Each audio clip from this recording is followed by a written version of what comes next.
In this video, I'm going to show you how to delete Incognito browser history. If you find this useful, please consider subscribing and liking the video. Now to get started, first of all, you need to launch your Google Chrome.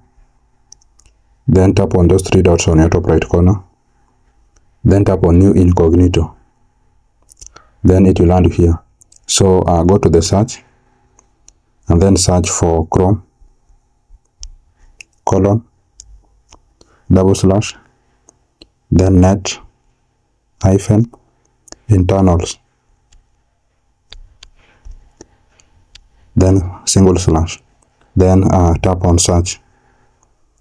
Then it will land here. So you are going to see a list on your left. Tap on DNS.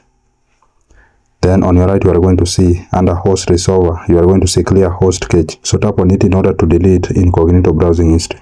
And that's really it, guys. That's how to delete Incognito browsing history.